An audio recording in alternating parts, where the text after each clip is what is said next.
All right, everybody. Greetings and welcome to Working Out Loud. This is another great episode, and this is going to be a fun episode where we're going to get in the weeds and we're going to talk shop a little bit. But I always have to remind you of what we're here to talk about.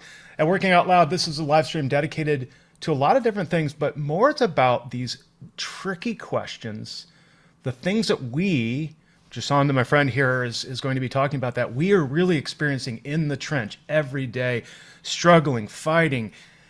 The world of customer education is evolving, and there's a lot of cool things that we're learning. So today we're going to bring all those to the surface, and we're going to be talking about, again, B2B SaaS. I'm going to get to the topic in just a moment, but also recognize we will probably show you some stuff. We may do some talks or do some demos throughout the workshop. So, well, that isn't a workshop, through the episode, and just generally have fun. So this will be structured, yet you should be able to walk away with something really cool. All right, and remember, always, you are not learning, you are churning. If you're not scaling, you're failing. And my favorite Tom Stoddard's training is retaining moniker. That's what we're here to do. That's what we're here to learn. All right, so let's, without further ado, get to some introductions. I'd like to frame our discussion up.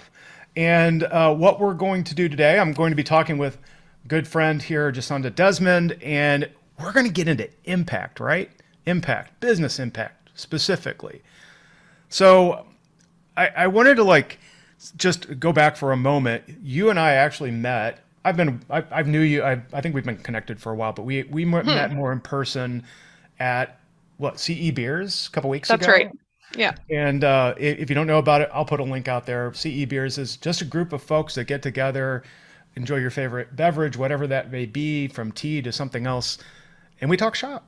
So what came out of that is what we're going to talk about today. So, Jasonda, I would like to introduce you. Can you tell us a little bit about yourself, a little bit about your company? Everything's fair game here. So, for welcome. sure.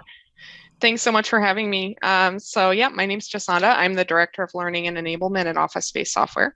And if you don't know what OfficeSpace Software is, we make workplace solutions to help people manage the hybrid workplace and anything to do with managing your real life space, from, your seating to your rooms to even just your real estate leases and everything to do with that. So as you can imagine, this has been a very interesting company to be at during a time of great change with how people are relating to their office space. And I'm really proud to be at a company that is innovating and growing and constantly coming up with new solutions to all the challenges that we've been dealing with. So it's been really fun.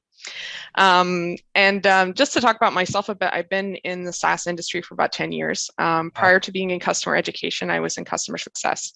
So my first role in customer success was an implementation specialist, helping enterprise publishing companies get their classified ads online. And since then, I've just been growing in the industry. I started getting more and more interested in customer education specifically because I saw the potential for how much learning can impact what people do with software and how they can change a relationship with a company through what they learn about it. And so that's why I started to focus on it a couple of years ago. And I know that, there's been so many challenges with how people relate to learning, because so much of what we do in learning science is also really based on a very academic perspective and not really based on business needs and business focus. And coming from a customer success perspective, it really helped me to understand the focus on ROI, the focus on the business impact of learning. So that's what I wanted to come and talk about today. Thank you. Thank you so much. And I just want to take a second, and I'm in a weird role these days. So again, I'm Director of Customer Education at Service Rocket. If you don't know about Service Rocket and talking to the audience, we're here to help. Our DNA is all about talking to people and learning from people and sharing the things that we learn. So when you started talking at CE Beers the other day, and you told the story you just told, I think is actually one of the most important things to me to get out there into the world. And why that is because we're seeing more folks. Well, I mean, honestly, what's going on in the market right now? You probably see, like I do, like people are coming into customer education from everywhere, right? Have you hired anybody from an unexpected place, like weird different roles you wouldn't have expected a person to come into customer education for, that's different from your pedigree? Yeah, the last person that I hired for my team actually was a technical editor that was coming from the mechanical industries of creating, safety equipment essentially. So they Yeah. didn't have any exposure to SaaS or software, but they had the skills. So it was like, it worked out. Yeah, those skills are important, but I think what we're talking about today is let's break the fourth wall and talk to the audience right now. Maybe you're an instructional designer, a learning development person. Mm-hmm. You find yourself in customer ed, and you go, "Oh wow, this is different. What's going on here?" And this journey isn't all that hard, but what you are going to say today, and I want you to lead through, and because we've actually talked about a lot of these topics too separately, but Mm-hmm. it coming from you carries so much weight because you've also discovered the same things that many of us are discovering as we go. Mm-hmm. And that tale of like what I like most about your story, your journey, your career journey, is that coming in from customer success and coming in from that implementation role as well, you're an expert, right? You're an expert in the product. And folks like you who find yourself there and knowing you well, you take this to the next level because like, oh, well, this could be a class and I understand this and I could teach you that. And the educator in you bursts forth at some point, right? It doesn't it? Like an alien. Ah! Yeah, that's exactly what happened to me. Yeah. It's exactly what happened. But that story, you're not alone. Yeah. And what I think is most important is to say this customer success playbook, the things that we learned. I'm going to bring this book up right here. If you haven't read this and you're an instructional designer in customer ed, or you didn't come up with the background, read this book first before you do anything else.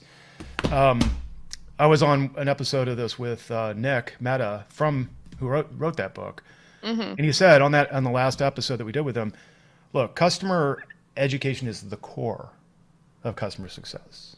Mm-hmm.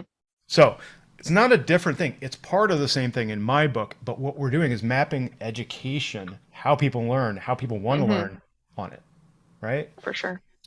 Okay, enough exposition. Let's start breaking this out. And I know the first topic that you were hot to trot about and wanted to get into is ROI. Mm-hmm. So evaluating for ROI, coming from your angle, like set it up. How did the subject of return on investment unveil itself to you? Well, I think when you work in customer success, it's always first, in your mind. Like the whole reason customer success exists as a practice is because in a SaaS model, then you need people who are retaining clients. In order to retain clients have to be continuously getting value from the product. So, you can never really go a day in customer success without thinking about it. And when I started moving more into customer education, I started learning more about evaluation models and things like that. And, we know that Kirkpatrick's is the most common evaluation model that, it's widely used. And it's a very learner-centric model, which is awesome because you're really thinking about the learner's experience, which is so important. But one of the things that is challenging about that model when you're trying to apply it in an ROI-centric environment is that ROI is actually the last thing on the list. Everything else comes before that. The learner's reaction and experience of learning, the actual transfer of learning and transfer of knowledge, the behaviors that come from that, the results that might come from that. And then like ROI wasn't even originally in there. It was added by Jack Phillips later. So when you're looking at this from what do I focus on to evaluate the success of my program? If you use this model the way it is, kind of out of the book, then you're starting at the bottom of the pyramid with the learner's reaction. And that's why we have so many people doing surveys to say, oh, did you enjoy the training? Was it a good experience? It's like, great, cool. All the learners had a great experience, but how does that translate into money? Like, that's a very difficult discussion to have with, your C-suite who is looking at you and being like, why do you exist again, right? Well, yeah.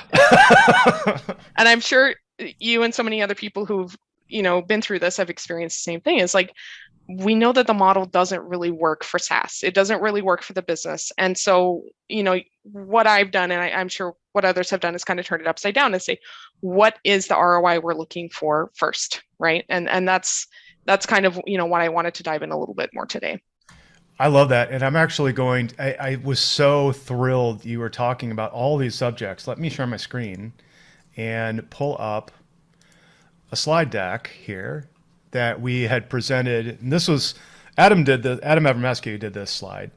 And he showed exactly what you're talking about. This is Kirkpatrick, right? Over here on the left, the pyramid, Mm-hmm. reaction level, level two learning, behavior, and results, right? You flipped it upside down. And what I think was so cool, what you said, you came to the same conclusion that Adam did, and others have probably done the same thing. Now I mean, if we could write the book, which is happening now, right? This is a much better way to look at it because you think of in the context of marketing. Think about this as a marketing funnel, which is effectively kind of what we are. With marketing education, there's nuances. We're actually making sure the person learns not, well, what is the product and why do I want to buy it? Now we're Mm-hmm. actually marketing the educational component of it. And when you get down to the results, we want to drive people down that funnel because we want to loop back and show, okay, if I was at Outreach, Manny Medina was the CEO. Manny, look, I've got this report showing that I've got a 200% increase on the retention of users that have come through that have taken our training. And Manny goes, that's why I hired you. Yeah, right? totally. And that's what you're going for, I think, right? Yeah. And I think, and, as I become more versed in like instructional design and learning design, the more I've realized that in any good learning program that you're designing has to start with designing from the evaluation stage backwards. And that we know this from backwards design. We know, like Kathy Moore's action mapping, like there's many practices that are centered around this. But if we're designing from the evaluation backwards and we don't think about going all the way to the last evaluation stage and going to ROI, if we start thinking about the experience only, then the program is really not going to be delivering the ROI because you never designed for it in the first place. You design for experience. Yeah. So, and while that is valuable, it's very hard to say how this translates. And I feel that you could turn it around and look at designing from the end first and then focusing on that and then capture everything else. Like I'm not saying that we shouldn't be thinking about learner experience. It's very important. But if we have that, but we don't have everything else, are we doing enough? Like, are we moving the needle enough? A lot of the time you can hear no. So I think that that's why you have to think about it that way. I really like that because it's actually very complicated to do what you're talking about doing. And it requires a level of coordination on a leadership level that, oh goodness, a lot of people don't have access to. And that's why we're having this conversation because I think we can lay it out. You can lay it out. What are the things that you're doing? Okay, I first tipped the funnel over, and now I started thinking from the bottom first. And I started thinking, what is that words are hard today. What is the ROI I want to achieve? So let's go on. Let's go on to the next step. I know you wanted to talk time to first value. Yeah. Which is one of those metrics, which I love. I actually saw a LinkedIn article just recently talking about how that's doubting it. And I'm like, no.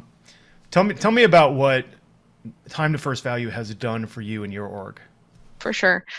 So for those who don't know, time to first value is the time between when you make an investment in something and when you realize the value of that investment. So that we call that the promised value. So I'll give you an example of this. If you've ever bought a new car. So let's say you're having a midlife crisis, Dave, and you decide you need a shiny red convertible. I'm just going to use you as an example. I know that you would never think this way. But let's say you need a shiny red convertible. You go to the car dealership. You've been researching for months. You've watched all the videos. You go to the dealership. You finally made the decision. You've taken it for a test drive, and you sat there for 4 hours and negotiated and got the contract signed. And they're like, great, awesome, perfect. Congratulations on your new car. It'll be here in 6 months. And so immediately your feeling of all this elation of the sales process of, I'm going to get what I need. I'm going to have this great experience it just dies immediately. Have you tried to buy a new car during the COVID here? Not during COVID, but before. I remember having this experience when I did buy a new car in the past, and I always remembered that as well. Look, whoa, what a letdown, right? Yeah. But what we try to do is shorten the time between that, okay, we've signed the deal and okay, we're getting the value. And we know that education can be a really important part of this because a lot of software needs training to be able to train, be able to know how to use it. You need to know the specific way. Wait, all software needs training. And I know I say a lot of, but some people genuinely think that, but I've never seen a B2B software that doesn't have a training component to it, right? Like maybe it's out there, but I just haven't experienced it myself. So why this is useful for CEs that you can define the value of the learning ROI in the onboarding journey that's helping people get to that first value, right? So as you know, training is always part of onboarding, but what you're trying to say is we are making that journey shorter. We're making that experience better because of a learning intervention that we did. Right. Yeah. So, and if you're starting from scratch and you're coming in and somebody has an onboarding journey where they're just saying, oh, onboarding is 90 days, and it's not based on any kind of specific goals, metrics, values, and things like that. You know, you can start by talking to your sales team. You can find out why people are buying your product. What is the new car experience that your product offers? And then think about, like, if we're talking about that funnel and going backwards, then, you know, that's the value, that's the ROI we're going for. What results does a client need to see in order to realize that promised value? Mm-hmm. What behaviors, what tasks lead to those results? And once you start getting to the task level, then we all know that it's a lot easier to start designing learning around that. What do they need to learn in order to do those tasks? And then, of course, we're not forgetting about the learner experience. How do we make sure that they are having a great experience in learning about those tasks and able to achieve those results? Yeah, that's and it is a lot. You're actually, again, doing this backwards, going, okay, what are the things that I want to do? What are the outcomes I want? We're not even really quite getting to the measurement of that yet, but we're thinking about all the table stakes, all the elements that go into, look, you know what I love to do? I love to go do a live training some days and then go look in my product telemetry, you know, the records to like, I'm looking in, oh gosh, sometimes this is Salesforce. Sometimes it's, I've used Tableau, other things to see like all the product information. Mm-hmm. And there's nothing cooler than seeing a profile that on the training day, well, of course, everybody's using it, right? So you have this nice peak that it develops, and then usually it goes down. But what if you and I and others are doing our jobs? This is where our thinking has to change. It's not just that one moment in time. It's the many moments in time that starts to get you thinking about products like Gainsight and Outreach and SalesLoft and others that come up with a concept of a sequence or a cadence or a journey that helps bump you along that way. Oh, hey, I see you completed this class. A week later, you get the on-demand stuff. You weren't able to sit in? No problem. You can go through all of the same stuff online at your own time, at your own cadence. Hey, we have new product training. Here's another bump. And then you start seeing this nice, even, like you want to see a total seat count, flat line. And then you see bumps where they buy more seats and bumps when they buy more seats. So you have a nice, that's the dream. stair step utilization, but that comes from you, right? It comes from education. And that's, I think, why we have to flip the script and change the narrative. It's not all about customer success, because customer success manager is engaged every day. Our job is to pivot that, take what things that they're finding and elevate them. So I did want to show you one thing here. Show the Yeah, go for it. thing. Let me share my screen once again. And this comes from that similar deck. So next step was, this is a real picture, actually, Jasonda. When I was at Gainsight, we obviously used Gainsight to integrate all of our learning data. So our data would come straight through into Salesforce. So there would be Salesforce objects. I could correlate those Salesforce objects with product telemetry data and account data, right? And now I could say, now in this one, it was very simple. Our implementation specialist, which would have been you in an earlier life, right, would at some point do that handoff to customer success. And in that handoff to customer success team out of professional services or wherever you were, that is a trigger point saying, I recognize time to first value as that first handoff where, now this was just what we were doing. So, you know, your journey may be different. This is my handoff. We're out of professional services. Here's the keys to your car, right? Here's the book, and here's a video, and here's your CSM who's going to take you into the next level of training and stuff. But what we found here was there's always training going on. In implementation, we were training a different cohort, an admin. And that admin was crucial because we needed them to understand how to use the product at a higher level of expertise than an end user, because they had to configure it. And I wanted to prove, okay, they knew that. the case in point here, and these are all made up names, so this is not real data. Well, it's real data, but masked by fakeness, if that makes sense. Privacy enabled. Yeah, yeah. It's obfuscated. Okay, but you can see over here on the right or the left, this was the time. This is the number across all counts, average time to value for customers that did not have a training attach. Meaning, I was measuring did they take training and how and did anybody in that account take training. If they didn't, it would go into that bucket. So 135 days. What are we looking at? Gosh, that's months. But on the right, 36 days is about a month. You've decreased that time substantially. You've got the new car in your driveway a month later. It's amazing. Yeah, and a month later. That's what people are looking for. But then, to your point and to what you're talking about, there's a lot of thinking that goes into it. Yeah, it's a lot of thinking. It's a lot of understanding. It's a lot of measuring. What your point is about that, I think leads to talking about product adoption in general. And then we know that product adoption is such an important metric in SaaS because it helps indicate that clients will stick around and improve the long-term revenue potential. When an investor is looking at you, they want to see, what does your product adoption look like? Because that tells me, are these clients going to stick around after I buy your company? Yeah. And a lot of the time, especially newer orgs, don't have product adoption metrics defined yet. They're like, yay, people are using our product. They're giving us money. Amazing. This is happening. And it's hard to actually get in there and be like, okay, but what is the secret sauce? What is the thing that people have to do to say, okay, they're adopted? And that takes some discussions, like you said, among the leadership team and different parts of the org to make sure that everyone's on the same page. The way that I've done it before was to talk to the product teams and the customer success teams to see what features are being used by the most successful clients, and then say, try to get a picture across the landscape of these successful clients and see what the Venn diagram says. Like, what are the overlaps there, that we can pick up a couple things, even if it's only 2 or 3 things that you're measuring at the beginning. That's better than nothing. And then being able to use that as an evaluation metric, then you can see, did we apply a training intervention about this feature, about this thing that we want people to use, and what was the result? Like you showed on that screen, you had an example of people who didn't take training and people who did take training. If you don't have before and after, if you don't have A/B, it's very hard to prove that education was the thing that moved the needle.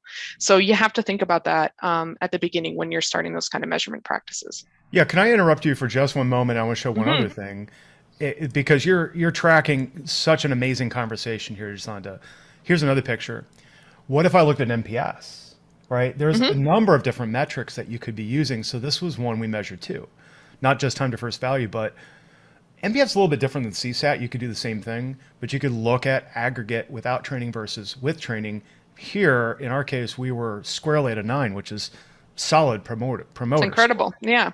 Here, the accounts that didn't have training, you're at 3. That's a major detractor.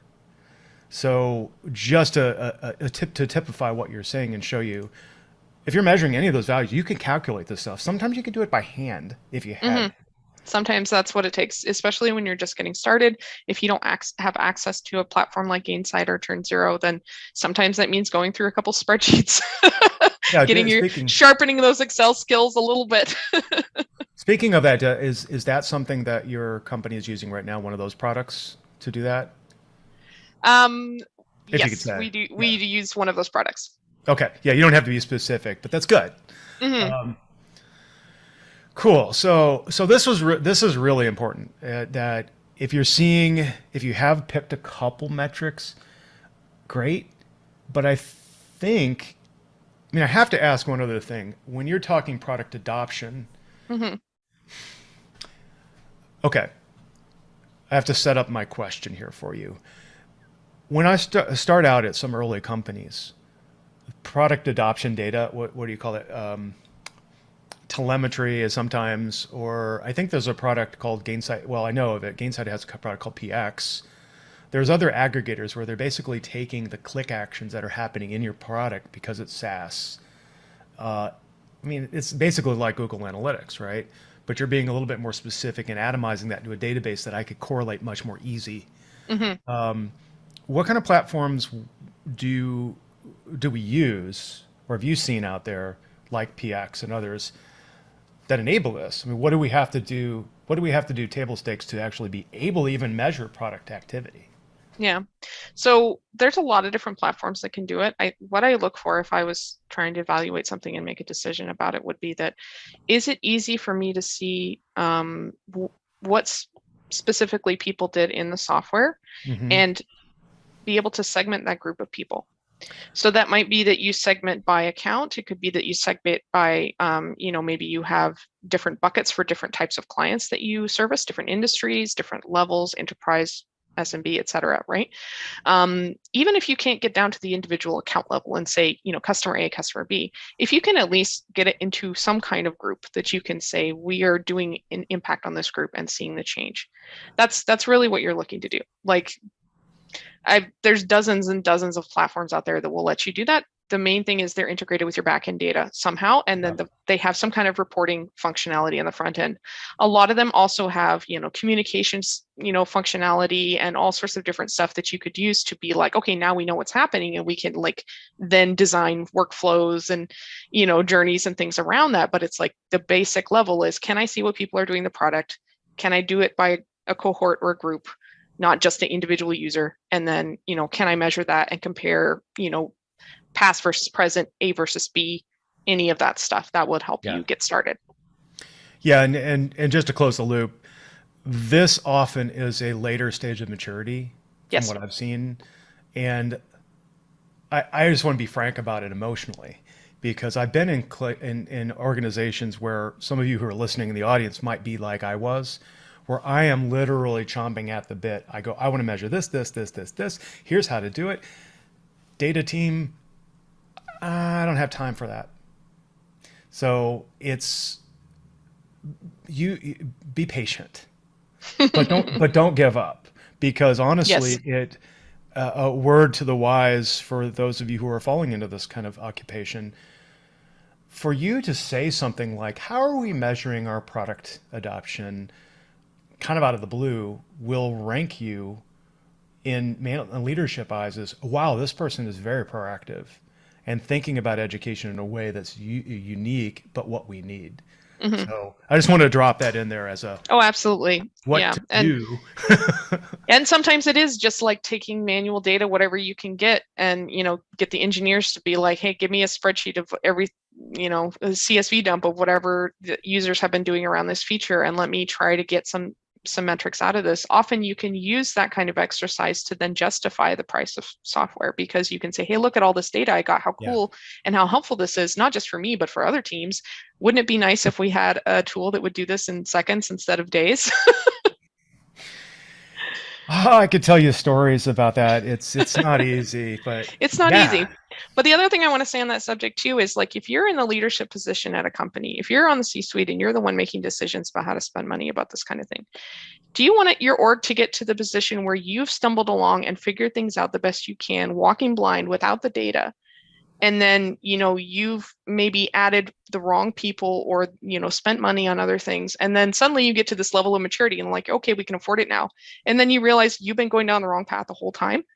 Like, it seems like it's a lot to spend up front to get a system that will do this, but you're going to invest in saving all of that money and all of that time in the future, and could potentially even give you a competitive edge, because you're now kind of not just blindly experimenting with things, but actually doing things in a science-based approach.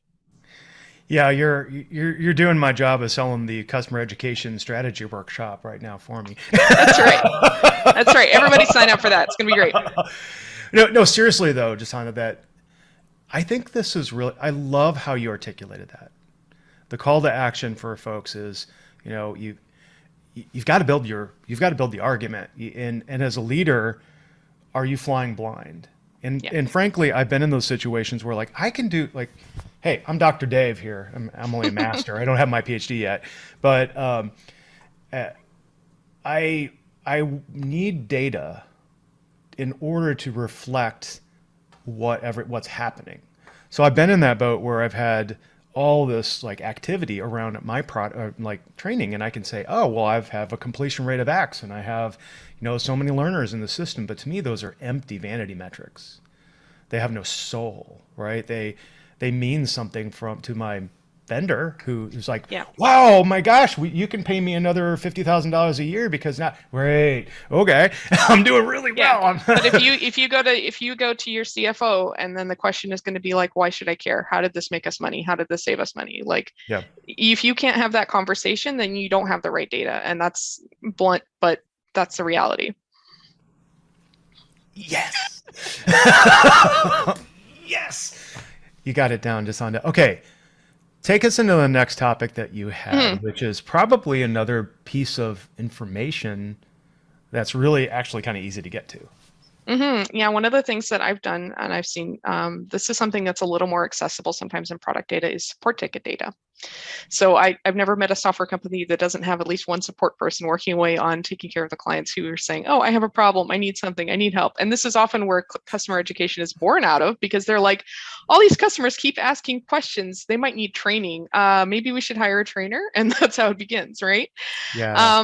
But what we talk about this is deflecting support tickets. So ticket deflection, which is, because we had a educational or some other intervention, we now have less tickets, or we have higher quality of tickets, can show ROI through the reduction in the ticket volume. And this is leading to faster resolution times or fewer support staff that are needed to handle those tickets that are coming in. It also means that those people that are handling tickets are handling the ones that really need the help. So the people who have the bug or the urgent issue, and not spending time on education, which is kind of like not the best thing for a very highly responsive team to be dealing with, right? Yes. So in order to use this and to say that this is a metric that you want to use for CE, you need to have the tickets categorized. So what I mean by that is that people ask all sorts of questions through support. They might even be asking sales questions. They're going to be having problems with bugs. They're going to be having challenges with how their system is set up that they need help with. But one of the things that we consider kind of like a customer education type of ticket is customer wants to do something, but they don't know that they can do it themselves, or they don't know how to do it themselves. Right. So they're asking you, can you set this up for me? Can you help me with this? Do you have this, feature? Do you have this thing that does this? And those are all things that you can influence. One of the most important ways to influence them is through like good technical writing and having good help docs and, all of that stuff that, that's part of like what I would consider the scope of customer education. Some people consider technical writing in product. I consider it in education, but it depends on the company.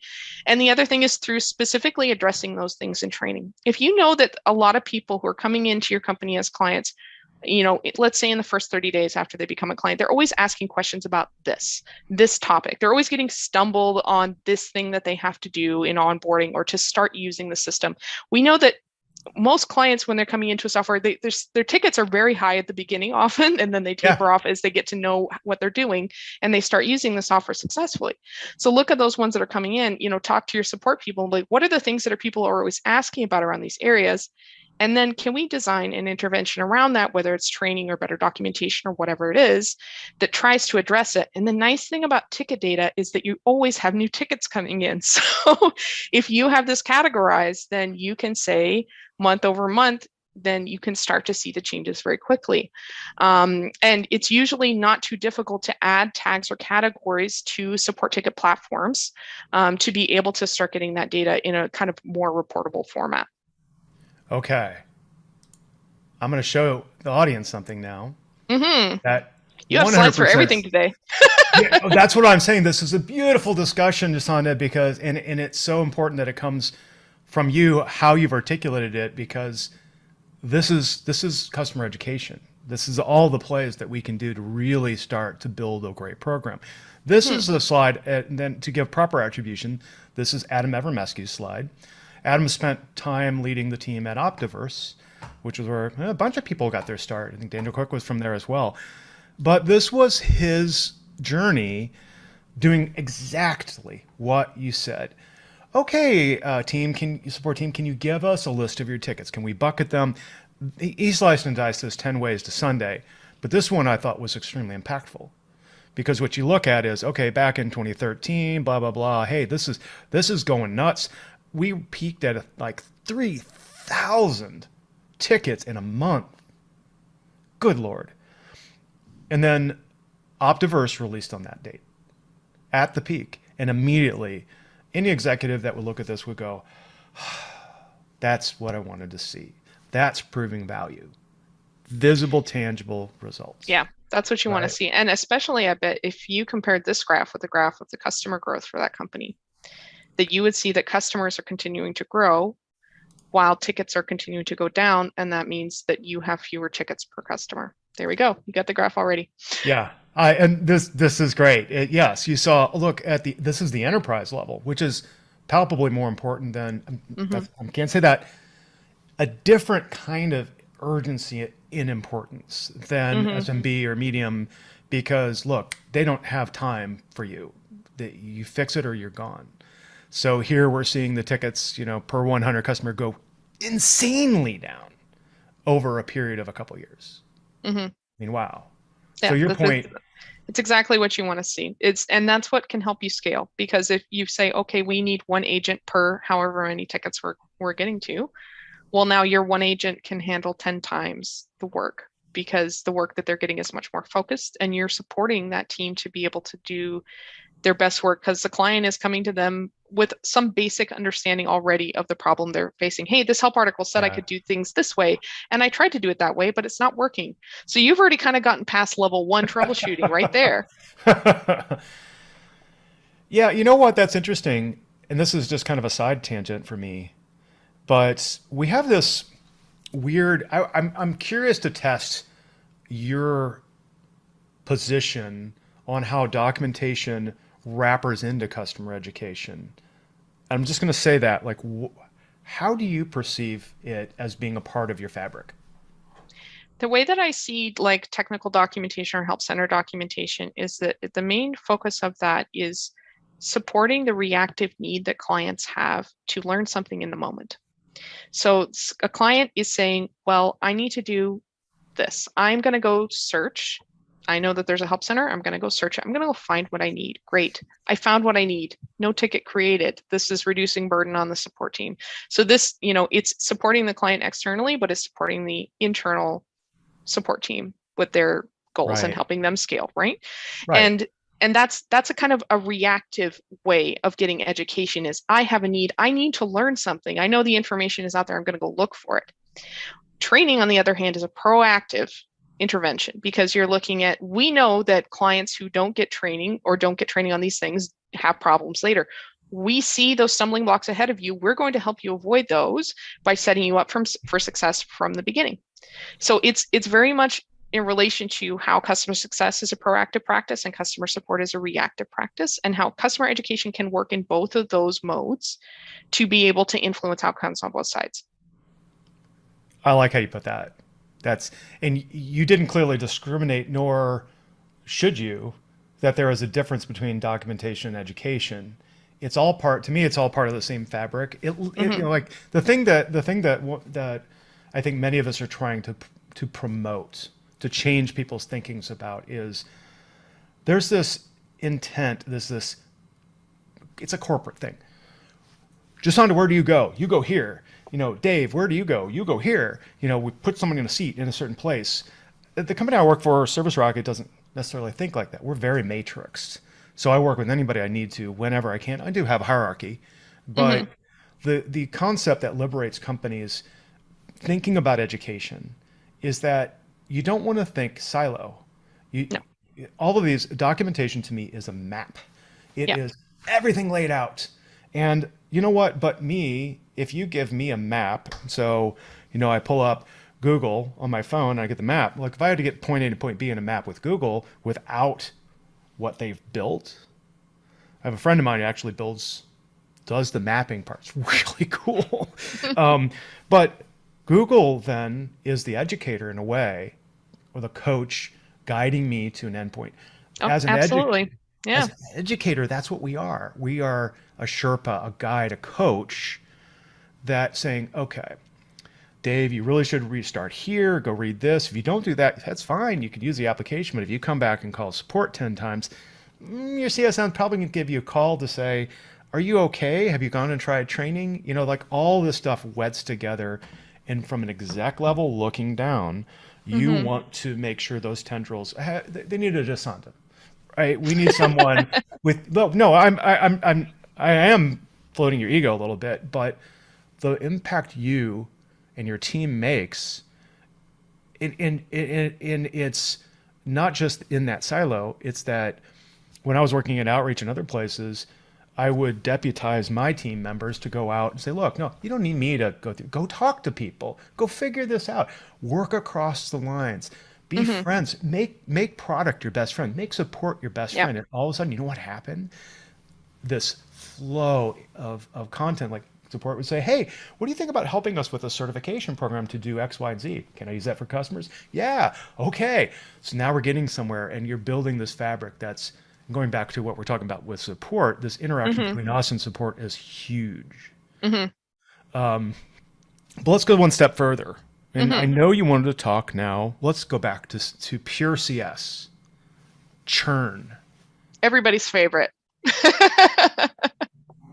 I actually really love churn because it's, when you're dealing with customers, people can say a lot of things. There's people who say, you're amazing. I love you. I love your product. There's people who say, I can't believe you got this wrong again. You guys are always messing up.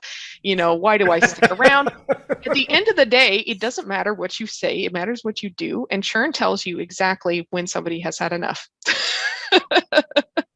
So it's kind of a way to like black and white cut through the BS and be like, this is what's really going on. And this is what the breaking point was. This is the straw that broke the camel's back, right?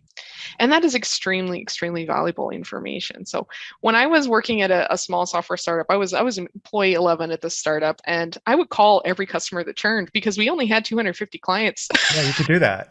You could do that. You could be like, okay, but why? Okay, but why? And really get that information and start. And, when you're at a larger company, obviously you probably have, systems that will tell you and things like that. But when it comes to customer education, we look at churn, the way that I've seen it is that we see the categories that we can influence would be things like, we didn't complete onboarding. We never used the software. This is what I call failure to launch. You got your little rocket ship behind you. This is when the rocket ship just goes, right? We've all had it happen. We had a client who had so much promise in the sales. The sales team kept talking about, they're going to be great. They're going to be amazing. They're going to give us case studies. I love them. It's amazing. Nope. And then they come in because why? Because so many reasons can happen. But often what that is that failure of that handoff and keeping the momentum from the sales process and moving it into the educational process and training and getting people into that new car experience that they've been, so excited about and express that excitement. Oh my gosh. And so this is something like we can really influence this metric. And of course, like generally speaking for product adoption, when it's longer term clients and we're like, how are we continuously using the product over time? Then we're looking at what interventions are we having as we come out with new features, as we continue to evolve our product. How are we keeping clients in the loop? How are we making sure that they're continuing to get value and continuing to, see that yes, this is worth continuously investing in every month, every year as I renew my contract. Those are other things that we can influence. But similar to support tickets, you really have to have your churn bucketed. You can't just say customer education is impacting all churn, because we know that churn happens for so many reasons. Many of those reasons have nothing to do with your software or anything that you can influence. Sometimes it's act of God, sometimes it's the market, sometimes it's their industry. You have to know exactly why people churn in order to get that. And I would say, like, if you don't know that, I don't know that you're running customer success at all.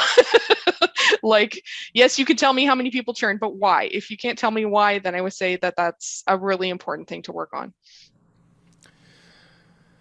Speechless. And that's coming from me. No, let's dive in. We've got a little bit of time here. We have 10 minutes, but we will wrap up. I think I feel so. I feel a lot of things when you mention the word churn, and I think the word churn is both scary and, like, obviously exciting to you, but it's one that we don't talk about in education very much, nor do we talk about it with executives. So.